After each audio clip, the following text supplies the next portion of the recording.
Hello and welcome back to the couch. We saved you a seat. My name is Luke. And I'm Emily. Today we are covering chapters 8 through 13 in A Court of Mist and Fury. We are excited to keep going with this series. I'll tell you what, I'm excited. If you're brand new to the channel, I've never read these kinds of books before. This is the second one because we did the first one already. You can check that out on the channel. This one, right here, this one right here is The Smut Oracle at The Smut Oracle. You can actually find her content where she discusses all sorts of romantasy. So yeah, it's a good time. If you want to support the channel, you can join the membership, $2 a month. It really just pays for coffee, and it's like, hey, we appreciate your content. Thank you. Here's $2. That's kind of what it's about. Sometimes you get a few things early. Also support the channel and follow along by purchasing the book in the description with the links from this video. And you can also buy anything else using those Amazon links because it helps the channel out if you just want to buy toilet paper or whatnot. But let's jump to the recap because no one comes to the kitchen couch for the food. So let's go. Chapters 8 through 13 are basically Feyre's slow-motion emotional autopsy set to the soundtrack of Tamlin making every wrong possible choice. We kick off with Tithe Day, where Tamlin flexes his "I love bureaucracy more than compassion" identity by refusing to help a starving water wraith. Feyre, who still has a functioning soul, pays the debt in secret. Pisses Timmy Tam off, which allows for her powers to flare so hard she mind slips into Lucian and leaves crispy handprints on the dining room table. We call that interior design by trauma. Then, Tamlin tries to fix everything with a painting kit. Feyre asks for actual freedom instead, and he responds by blowing up the entire room. She shields herself instinctively, he ignores it completely, and the emotional red flags start waving like a parade. Then, Rhys strolls in for week 2 of the bargain like the only man in Prithian with a working pair of eyes. While everyone else is pretending Feyre is fine, he clocks her weight loss, notices the panic woven through her every breath, and treats her like someone who deserves to be witnessed instead of managed. Up in the night court, Feyre actually eats, remembers she has a pulse, and starts sparring with Rhys so hard she turns a book to solid ice and chucks it at his head, because we love throwing things at that man's head. 1000%. Her powers are slipping, shifting, sparking, and every time she loses control, Rhys pays attention, and Feyre pretends she isn't relieved by it. She's dropped back into spring, where Tamlin responds to her unraveling by doubling the guards and tripling the walls, because nothing says "I love you" like treating your partner like a prisoner. When Feyre finally breaks and begs to go with him, he slams a magical lockdown over the entire manor and leaves her screaming behind it. She shatters. Fire, ice, darkness, the ring melting off her finger. So Mor bursts in like a warrior goddess with a moral obligation, snatches Feyre out of the wreckage, takes her straight to the only place she hasn't been suffocating, the night court. Part 1 ends with Feyre waking in Rhys's home, where for the first time in the entire book series, she is offered something revolutionary. A choice. I got to tell you, when I read this book, this group of chapters, most of it, by the way, I was on a plane. It's the quickest plane ride of all time. This section flew by. I loved every part of this section of this book more than I liked any section from the first book, which reinforces what you said. The first book isn't as good as this one. This one's better, way better. I want to start with Tamlin. We all know, if you follow along, I hate Tamlin. I haven't liked Tamlin for a long time. Tamlin is the worst. I empathize with Tamlin, but I don't agree. Him flipping out, the control. It feels like that comment I made about, is it Braun or Born from the first section, where he kind of just sees Feyre there, and he's like, "Oh, yeah, I thought what you did with the worm was like super cool and heroic." And she's like, "I don't even want to be here." Tamlin's actions reinforce my comments about that, where he is so unbelievably insecure, just like every other man in this court, about what's happening, that he can't do it. Boy, has every man experienced this. They've experienced being a Tamlin, by the way. All of us. I've been a Tamlin. All of us have. This is actually shitty. It's shitty to read about your past right here, and that's what it feels like for me. I don't know what your feelings are on that, or if you've ever like witnessed dudes do this, but every man at various parts of their life feel like this. What do you think about that? I can't wait to hear more about that. I am not a huge Tamlin fan. I was, don't get me wrong. Like, canon for most women is you read this series and you're like, oh yay, Tamlin, they fall in love at the end. They're together. And then you get to this section and you're like, what the fuck? Yeah. Yeah. So, the fact that you haven't bought into him the entire time might be losing some of the actual like gut punch that this is to a lot of people that really, really like Tamlin. What I'll say about him is I don't hate him. I do not hate him. I understand and I empathize. I understand where he's coming from. But man, does he not do the right thing over and over and over and over and over and over again. The intention, fine. The intention behind it's fine. But there's just zero self-awareness in the execution. And because of that, you lose. I can't like you anymore. So I don't think he's inherently bad, but he's a piece of shit. No doubt. No doubt. Every relationship that suffers for the most part for this reason. It's intentions right, execution right. Every long-term relationship, I mean to say. And I mean that professionally as well, politically as well. The idea is right.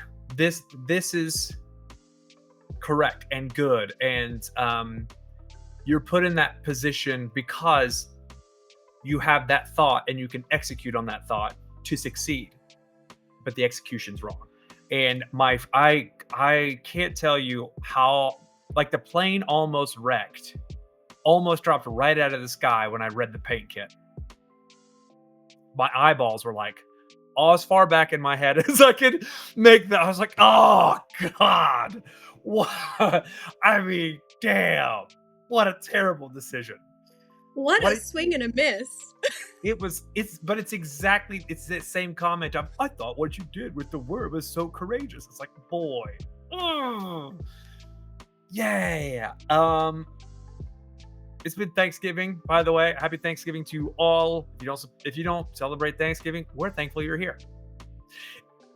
I got into some conversations over, the last 3 or 4 days that were about this kind of stuff. Politically, socially, friend. And I got to tell you, when you bring this up and you see people's face just get like white and numb and don't even realize that I have that smart a thought in my head of like, ooh, execution's wrong.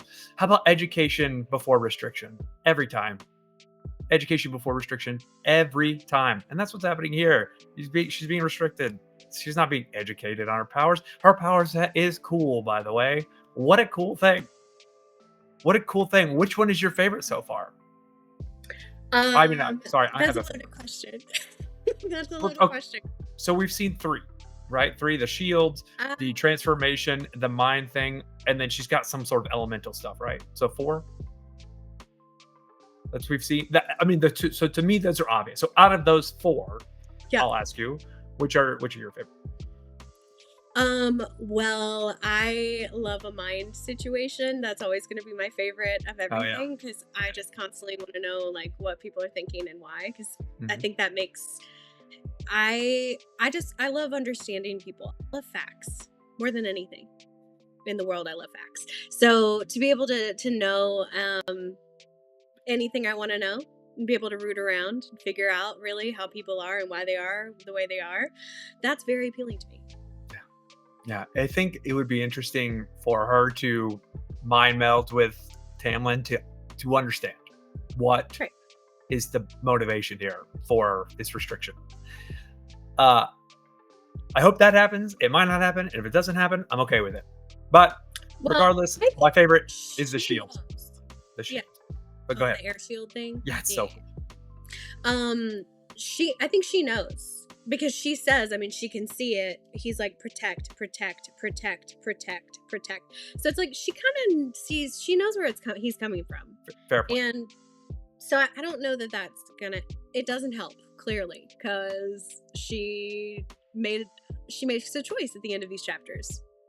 There's a story in fiction. It's a Superman story where Superman is tricked into killing Lois Lane by the Joker, and Superman then takes dominion over the Earth, and it's left to other heroes to stop Superman, as well as Superman's crew of other people. What happens to the most powerful man in the world who has everything taken from them, which is essentially what happened here. It's a phenomenal story. I think it's done really well here, as well as that Superman story. It's heartbreaking. It's heartbreaking as someone like me who's like, you're not going to tell me what to say. I'll take the consequences. You're free to tell me what the consequences are, but you're not going to restrict me. Fuck you, and I won't restrict you either. How about we do that? It sucks. It's compelling. It's compelling, and I love that Lucian's like, Tamlin, like, just let her train. Let's look at the obvious here. What's like, you're thinking about the non-obvious. Let's look at the obvious here. And Tamlin immediately is like, shut the fuck up, Lucian. It's like, God damn, he's your friend. Like, that's what I was like, that sucks, Lucian. I mean, it's like, it's one of those situations where he's not thinking. He is a smart person. Like, he's a leader and a ruler. Like, he's not an idiot. Okay. It's just that he is so wrapped up in his unprocessed trauma that he is not thinking clearly. There's no logic to his argument. And when you cannot reason with emotion. Emotions are irrational.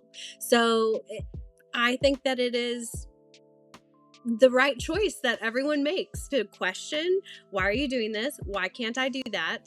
Why am I being restricted? Why do I want to stay here? Right. And she decides that she's, for the time until he figures his shit out, she's not going back. Yeah, and I don't want her to go back for a long, long, long time. I'm okay with that being a thing forever. But if it does go back, then okay. But the story arc's got to fix itself. I mean, this section of this book, it reaffirms my thought that the "I love you" stuff that was from the first book, little bit of a self-fulfilling prophecy for Tamlin specifically, and that it may be a coincidence more than it is the thing that was supposed to happen. Because it's like, you know, what's the thing from Rent? The message at the end of Rent is like, you can't love someone else until you love yourself. And Tamlin does not like himself, obviously. Like, to me as a dude reading this, I'm like, man, Tamlin kind of hates it. He kind of hates that he's had all this power and everything's been taken away from him over and over and over again. And it's happening again and he can't handle it. Boy, he doesn't like himself. And it's sad. It's sad. But go ahead. She didn't like herself in the beginning either. No, and I still think she doesn't. There's still some things going on here. Right. But I think she's finally kind of come to she's finally come to the understanding that she's not the same person anymore. Like, the person that she was before died. She's gone. Yes. She is totally something different. And she's wanting to figure out what that is and to try to heal and move on. Like, she's like desperate for somebody to notice that she's not okay so that she can talk about it, because she needs to talk about it.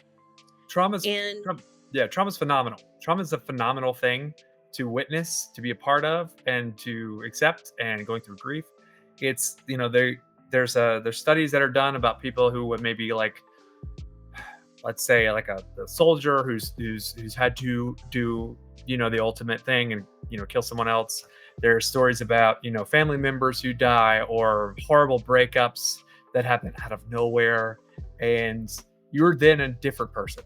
You're no longer the person you were before whatever had happened. And she's right there in the middle of it, and it's super compelling. It's super cool. Actually, I really enjoy it. And I feel for her, and I'm excited for the next stage in this journey because it's becoming more like D&D fantasy. We're about to see her go on a quest with her BFF Rhys and more, which is kind of fun. I do want to do the tithing scene. Yeah, she's just sitting there watching people give them stuff. She's like, we don't need this stuff. What are you doing? Yeah. It's so sad. Like for hours. They say 5 hours before the water wraith walks in, I think, or it's maybe a day. It's like, it's bad. It is bad. And then they don't trust the water wraith. It's like, why? Just tell her why. You could just tell her, hey, there's... it's not... Okay, it's not that they don't trust it. It's that you find out from Alice later that they're basically like, wraiths eat everything. They're basically like drug addicts. Like they what you gave them today is going to be gone by tomorrow, and then they're just going to come back and want more. So they're basically like treat the wraiths like drug addicts. And in a lot of ways, like, I think how you treat the worst or the least or the most troubled of your society says a lot about you as a society. Yup. So that's kind of how they're treating the race. But it's like they call it, and not to get political. They call it equity because everybody has to pay the same. Everybody has to pay like a sliding scale version of the tithe. And because everyone has to, and there's no exceptions, they call it equality. But that is not actual equity in any way. Yeah, where in their society is opportunity for growth and education, right? Where in their society is like, hey, you don't need to chase this. We can actually put you in a position to be successful and entice or whatever, incentivize it. Go ahead. Right. So Feyre's like, but we don't actually need any of this. So we're collecting it for what purpose?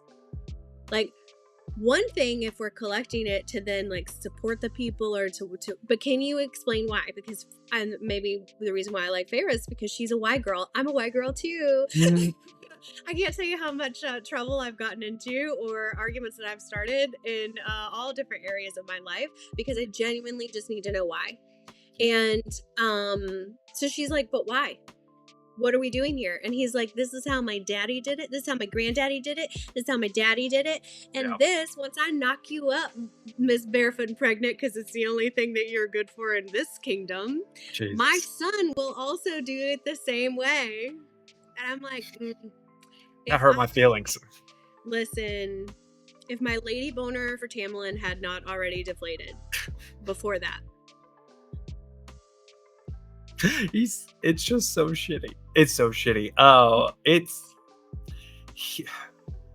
I also, Thanksgiving, recently, I was, asked to do a few things, and I finally said, you're gonna have to lead with an explanation before you ask me to do a thing. You gotta, because I'm just not gonna do it. Like, because I lead with an explanation to you. So we're going to golden rule this. You're going to have to lead with an explanation. And I'm going to need you to show your work just like I show you my work. And this sucks. It's just, like you were talking about, reading this, I was just, man, page flirt. Man, page turn, just over. I mean, God, I was into it. I like Feyre a lot in this section. She, like, honestly, I like her better in this section than I like her in any of the sections in the first book. So she only gets better from here. Yeah. Because you remember how the whole first book, I'm like, I forgot how much I dislike her. I forgot. Same. She's so whiny, and I can't get through. I'm really bad. I don't usually DNF a book, which DNF means did not finish. I don't DNF books usually. But if I do, or if I get aggravated, it's because there is a woman in it that is whiny and weak and not doing anything to help herself and change her circumstances. So Rereading this was hard because I forgot how whiny she is. Yeah. But from here on, she is a fucking badass, and I just love her. So chapter 12, she's back in the Night Court, right? And this is her second visit. And Rhys is going about this interaction with what appears to be, because he's still a newish character. We've only seen them interact a handful of times, and they were under duress those handful of times, outside of the first time that she was there. So it appears that he's leading with thoughtfulness, he's leading with empathy, he's leading with understanding, he's treating her the same.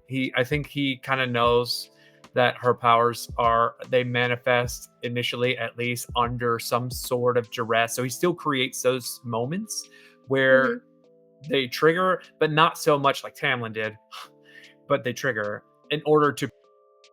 It's like, hey, I need you to do something hard, and I'm going to make fun of you for how bad it is, which is learning to read. And that's going to trigger the beginnings of the powers. That's what it felt like for me. My thing about this section, chapter 12, while it looks like a deep breath, a calming deep breath, it reads like that, it still feels like a play. It's still not a play. It still feels like a tactic from Rhysand. Like, he knows that Tamlin is doing the wrong thing here. And so he's just doing the opposite. Not that he cares at all. He's just doing the opposite. Right? Does that make sense? That's how it kind of read for me. I hear you. Yeah. I disagree with you. Okay. Here's why. We get some breadcrumbs in chapter 11. So in chapter 11, and really like 11's when we are back in the Night Court, like we're spending time there. So he says, as soon as he gets, like, he takes her away, he shows up. What I love about it, he shows up first thing in the morning. He's like, I'm not wasting my time. I'm getting her as soon as I can get her. So he shows up like first thing in the morning, wakes everybody up, and it's like, it's time, let's go. And he hasn't laid eyes on her in a month, right? 3 weeks, 4 weeks, yeah. Yeah, basically it's like he gets her once a month. So let's call it a month. It's been a month since we've seen her. And in that time, he sees her. The first thing he says to her when he sees her through the door is he goes, do they not have food here? Like, boy. Are you running low on supplies, Tamlin? Like, that's what I'm talking about. Why does she look this way? Okay, so that's number one. Then chapter 11, as soon as he gets through the Night Court, he says, come eat breakfast with me. And it says, there was a note in those words that made me pause. A note of what I could have sworn was desperation, worry. He just wants her. He is concerned. He's the only person that is concerned, in my opinion, about it. Because, again, later, that same page, he's talking about, he's like, so anything interesting and fun happened a couple weeks ago? Because I felt like a spike of some shit. Like, what's going on? He's like, what the hell happened? Because he felt it. So he says, I felt a spike of fear this month through our lovely bond. Anything exciting happened at the wondrous spring court? It was nothing, I said, because it was, and it was none of his business. I glanced sidelong at him, and rage, not worry, flickered in those eyes. I could have sworn the mountain beneath us trembled in response. So he's like, he's fucking pissed. Yeah. Yeah, and you know what? Okay. He says, tell me what to do. Tell me how to help you. Months and months, and you're still a ghost. Does no one there ask what the hell is happening? Does your High Lord simply not care? Yeah. Okay. So, damn it. Respectfully, I'm just so skeptical of everyone in this story. Every single person. Like, it's even Feyre's own accounts to me. I'm like, is that really what's happening? Or are you just telling us what you think happened? So that's a good point. Gotta get better at reading comprehension. But regardless, I'm still skeptical because there's a lot of book left. And I now know after chapter 13 that we're gonna have like Feyre and Rhys time. And so he's becoming a more perfect character, and I'm like, oh boy, I don't know that I could trust that he's becoming a more perfect character, but we'll see. We'll see. The breadcrumbs are there to support your not mine. Anywho, I like that she also has like practice reading and practice putting the shield up and done all these, like she did the work that Rhys kind of was like, this can only help you. I don't understand why you're not doing this. And Right. she's better. And she talks about like, and at this point or another point where the only escapism she now relies on is reading books and the characters and the sections and boy, does that not reference like women right now in society, which sucks. Thank you. I didn't say it. I was about to say it. Yeah. You literally just said what I just was about to say. And that, I think a lot of this series, I was just talking to Liz about this because this show, what has happened to me in doing this reread with you is that I'm noticing so many things that I can't talk to you about because it's spoilers. So I just started doing a quick little thing with Liz to talk about the things that I can't talk about with you. I'm now talking about with her. And some of the things that we're covering, or the things that we talk about, is like most women that are big fans of this series, like it's because it meant something at the time. So like for me, this was like my journey of like reclamation as a book girl, because I hadn't read for pleasure in a really long time. I was told like, it was like, you should, I was like self-help business books, like strategy, all of the things. I was reading a lot still because I've always been a reader, but I was not reading fun things because I felt like my reading needed to have a purpose. I couldn't just enjoy it. And this book was the reclamation of reading for joy, reading for the purpose of me, because I deserve a break. I deserve a place to go that isn't dismal. And I don't mean that to sound bad. Like, I have a wonderful life. I love my life. But also, like, times are hard and I'm stressed. And this is a really great way. Reading books is a great way for me to escape. So that's what I do. I disassociate so hard. I'm great at it. Thank you for hallucinations you receive behind your eyeballs when you read things. It's the best. It's the best. So that's what this was for me. So I'm glad that, and every book girl sees herself in Feyre in this, where she's like, I sat down and read an entire book in a day. I did nothing. I just read the book and now I feel better. It's almost breaking the fourth wall. Like that moment was like, I was like, oh boy. So that on the plane, there was a young woman who was sitting next to me and I had obviously the book in my hands. And she is from or lives in this area. Right. And I know, I'll say West Asheville, I think. And I was like, oh boy, I know this person already because I spent some time in West Asheville as a young social person. And there's a seat between us that was empty. So there was, I wasn't like elbowing her reading. And I was like, should I talk to her about this moment right here? I feel like I should talk to somebody about this moment right here. So funny. By the way, the stewardess walked by and she looked at her and said, oh, how do you like that book? I'm supposed to buy it for my niece and she's 12 years old. And she goes, he's reading it.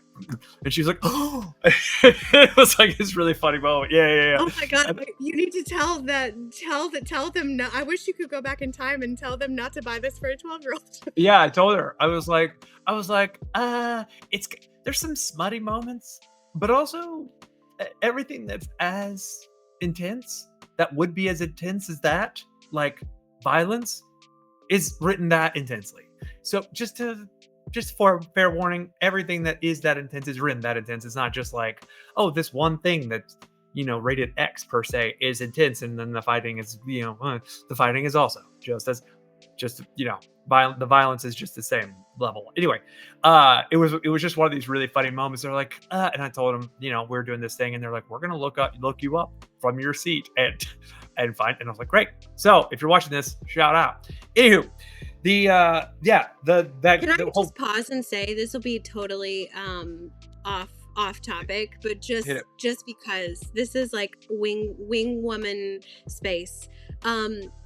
This book, if you just happen to casually carry it around and like read it in public, it's kind of the same thing as having like a cute dog. Like if you're a dude that has like a really cute dog and you're attractive, we see you. We see your dog first. Yes. Okay. Here's the thing: we see the dog first, and then we see you. We see this book first, and then we see you.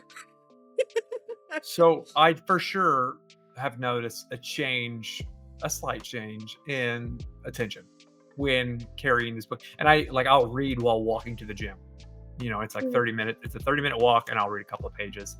A young man actually, who was walking their dog, said, while I was on the bench outside of the gym, said, "Oh my God, I'm reading that book. I love it. Do you like it?" And I was like, "Oh boy, I like it a lot. It's a lot of fun." And he's like, "Oh my God, thank you." And then he was wearing an anime shirt. So I was like, "I love that anime." Anywho, this book also screams, I'm in therapy. Same thing. I'm on a healing journey. Yes. Yes. We're growing.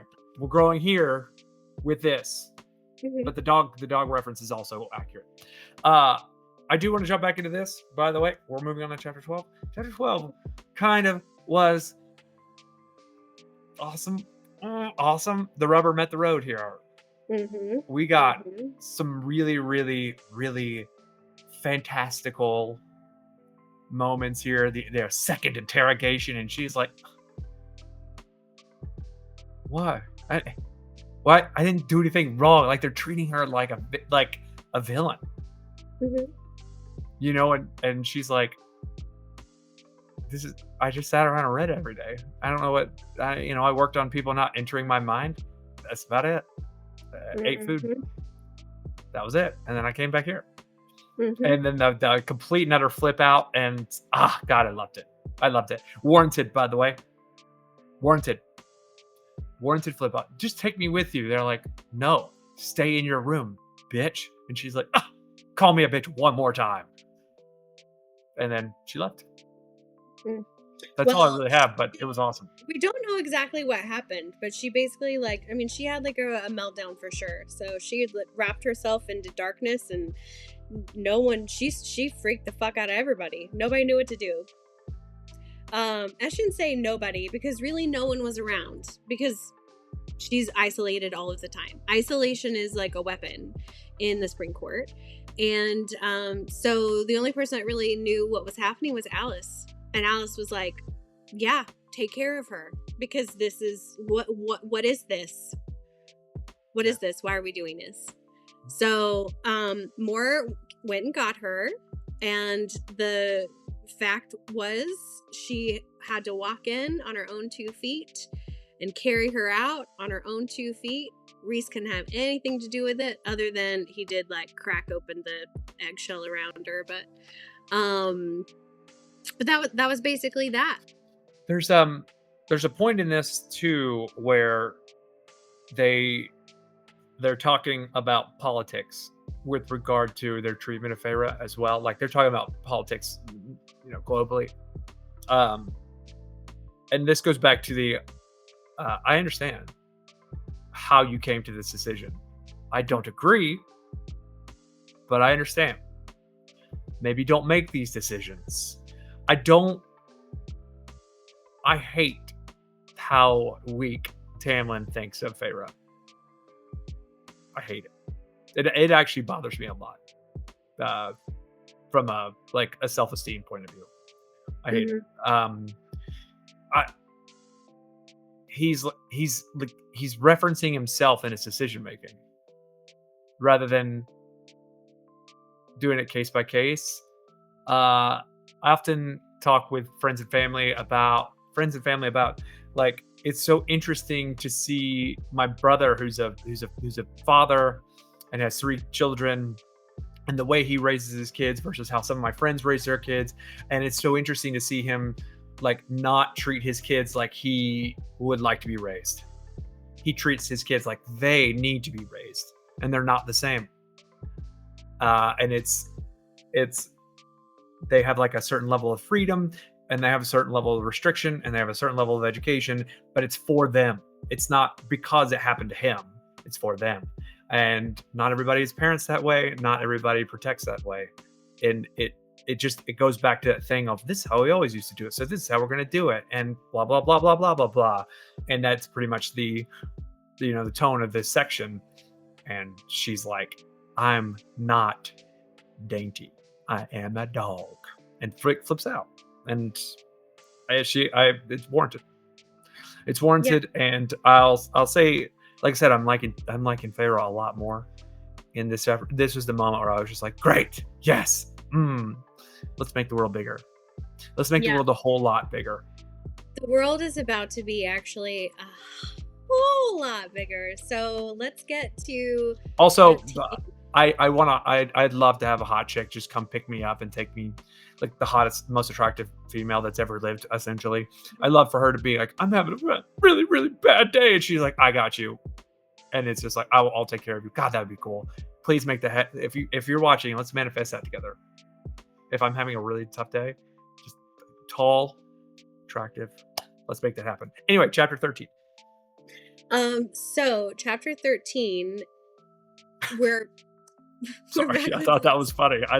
Was that rude? I don't know. No, anyway, I think it's great. I hope that you find that. I hope that you find somebody to come. You are a tall man, like, so you were asking for a lot, but most not taller than me, like 5'8", 5'7". But still, like, I feel like you're a tall man and you've got some heft to you. Like you're like, for somebody to come and pick you up like a baby or a sack of potatoes and throw it over your shoulder, like, that's maybe a tall order. I'll sit in a car. Emotionally, I think it's totally possible. I think someone can come in and emotionally rescue you all day, but physically, that's going to be quite a woman. It would be quite a woman. Climb. I've always wondered what it was like to climb a tree. Anyway. That's a joke from Game of Thrones. That is a joke from Game of Thrones. That's not from me. Good job. I know. Lannisters. We love the Lannisters. Go ahead. But also what you just described is also what, maybe not every woman, I shouldn't speak for every woman. I am not a mouthpiece for every woman. I'm only a mouthpiece for myself. Let me be clear. But also, I exactly want that to happen to me as well. Oh, yeah. Better than, like, feeling like a small girl and like being carried and toted around. But anyway, when necessary, but also back the F off when I can stand on my own 2 feet. Okay. Ooh.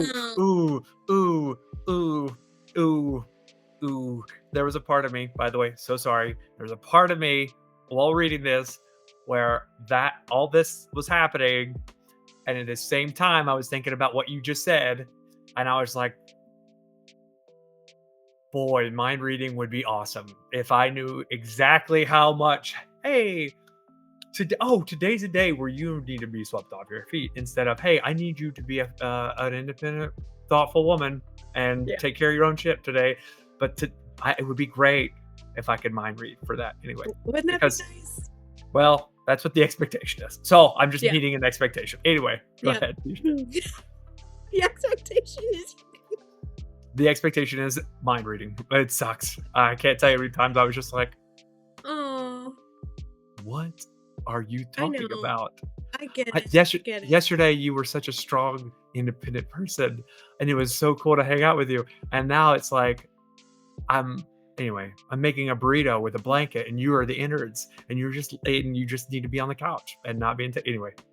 Yeah. I mean, there are signs. I feel like you're pretty good at picking up the signs, but yeah, I'm sorry. I've gotten better. I've gotten way better, but took a lot of trial and error. Yeah, I hear you. I get it. I do. Yep. Trust. You can ask Evan. He's just like, you are the most contradictory human being I've ever met in my life, and bro. But you love me, right? He's like, God, Evan, yes.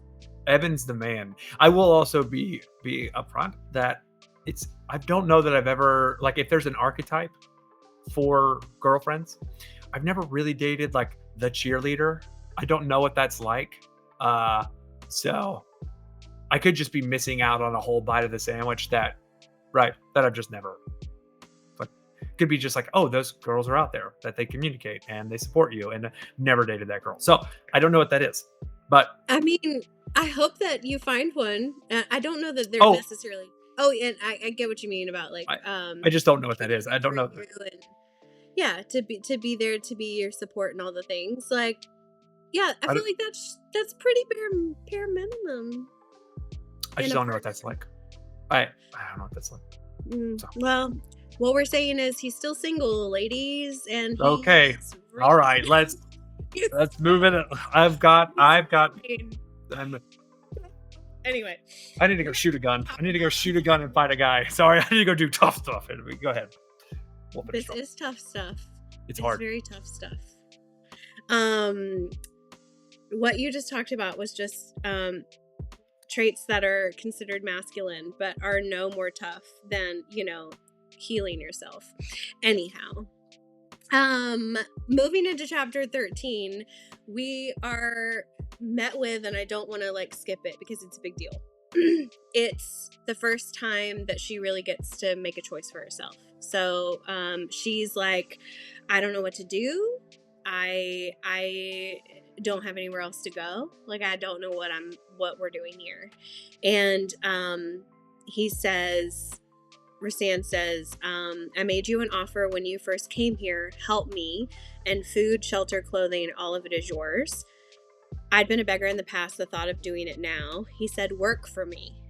I owe you anyway. We'll figure it out the rest day by day if need be. So she's like, I don't have anywhere to go, but survival, all the things. She does not want to be given anything at all. So she's like, I don't know what to do. And Rhys, call it self-awareness, call it mind reading, I don't care what you call it, but he gives her an offer that she can actually take. So it's a choice that she gets to make for herself, because he's like, I'll take you wherever you want to go. But also, she has nowhere to go. So he offers her something with not really any other expectation aside from help me, which is what he's wanted from the beginning. It's why he's teaching her how to read. It's why he's doing all this stuff, is that she's an asset, not a liability. She's Tamlin's liability. And in the previous chapter, when Tamlin and Lucien and Ianthe are all discussing how she is a liability, and Lucian's the only other one that's like, but she doesn't have to be if we let her train and learn how to use all these abilities. She could be something more than a liability. Rhys the entire time has only seen her as an asset. And so he says, work for me, because I know you won't do it for nothing. So right, you've got a job, come work for me. And it's an offer that she finally can choose for herself. And she decides, I'm not going to go back to the spring court because I'm basically a prisoner there. And yeah, girl, you are. So I'm not going to go back there, but I don't really have anywhere else to go. And he's like, cool, well, you can stay here and figure it out and, do whatever. And she's like, no. I'm not staying here to be by myself anymore. I'm going to go with you. And he's like, cool, well, if you come with me, then there is no going back, because you're going to see some things that you can't unsee, that you cannot talk about with anybody at all. It's point of no return is where we're at. So you can stay here and do whatever you need to do and not have to lie to them, because he had fully expects her to go home at some point, in my opinion, right? Mm-hmm. He fully expects this is not a thing. So when you go home, if you don't want to have any secrets with Timmy Tam, then don't come with me. And she's like, where are we going? Right. Yeah, no, I think I love this to be the end of this section. And I'm saying the end of this section because it's literally titled something. Did I freak out for a second? No.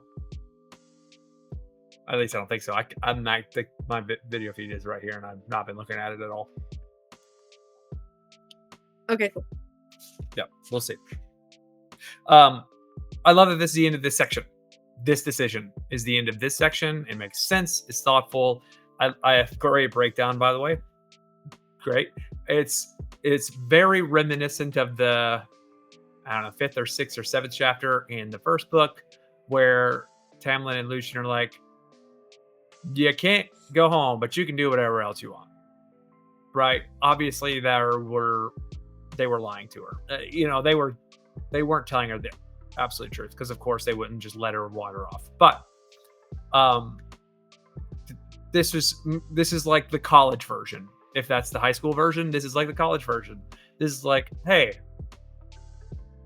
you might see some drug use, you might see some alcoholics out here, but this is the real world.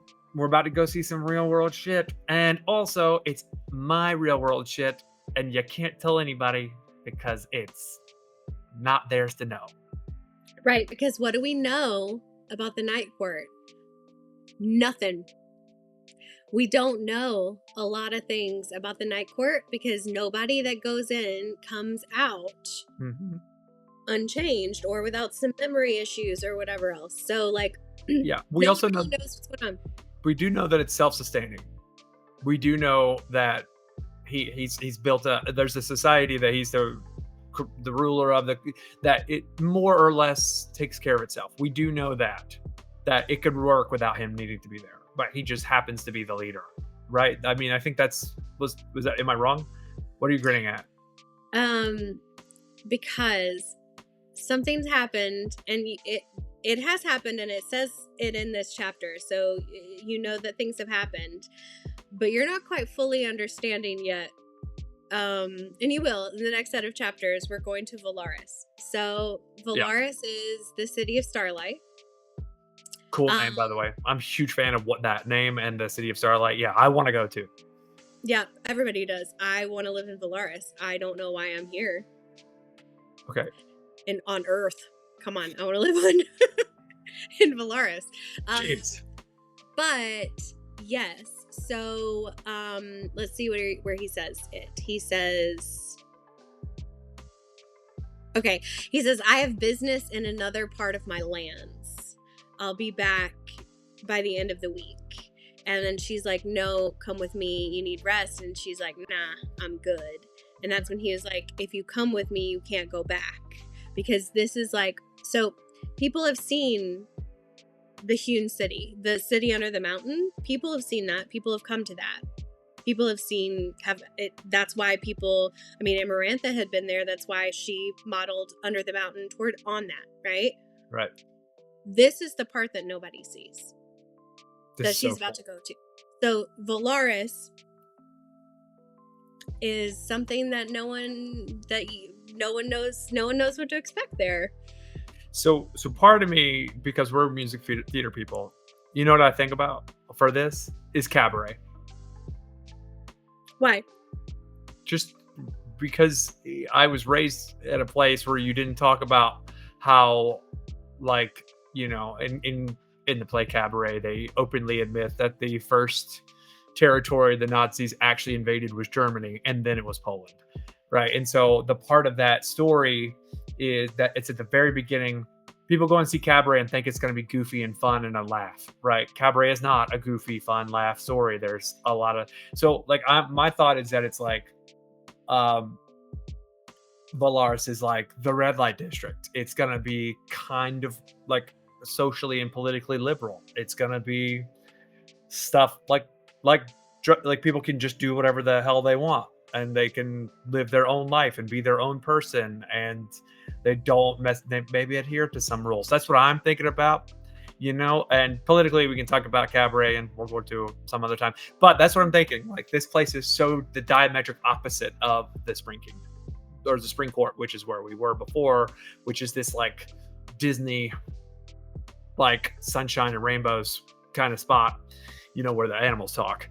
And then we're going to go here, and it's going to be like seedy and fun. That's why I think that. Well, I think that that's a great prediction, and I hope that you're right. Okay. I hope that you're cool. right. Cool. That would be great. Okay. Well. Okay. Well, speaking of that, what is the next section? Do you remember? I don't remember. That's why I have my tabbies. Listen to Okay, him. so the next section is, and that means we are completely through the first part. So the first part of the book, now we are now into the second part of the book, which is the House of Wind. So we're going to be doing chapters 14 through She's like 85. da-da, Yeah, no. through 16. Oh, okay. 14 through 16. So up to, if you're reading in the paperbacks, you're going to read through page 181. Yep. Man. It's still about 40 pages because a lot of stuff happens, even though it's about the same length of time or pages that you're going to read. It's just we had multiple chapters in the last one, and we only have 2 chapters this time. So if you like this content, please like and subscribe. Check out Emily on her channel, The Smut Oracle, where she does more content devoted to this kind of stuff. And then we got some other stuff coming out on the channel, which is just me living vicariously through other people's enjoyment of things, to be frank. We'll have more interviews where I've dug up contact info on some old friends and some weird situations that we used to get into back in our early days. Some people that Emily has never met, actually, that I forgot that she doesn't know these people. So look out for those coming out fairly soon, and we're looking at some cool stuff into January and February, and hopefully in March we'll be introducing something really cool. So we'll see, though. We'll see. But once again, if you like this content, please like and subscribe. There it is. And until next time, later, taters. Bye.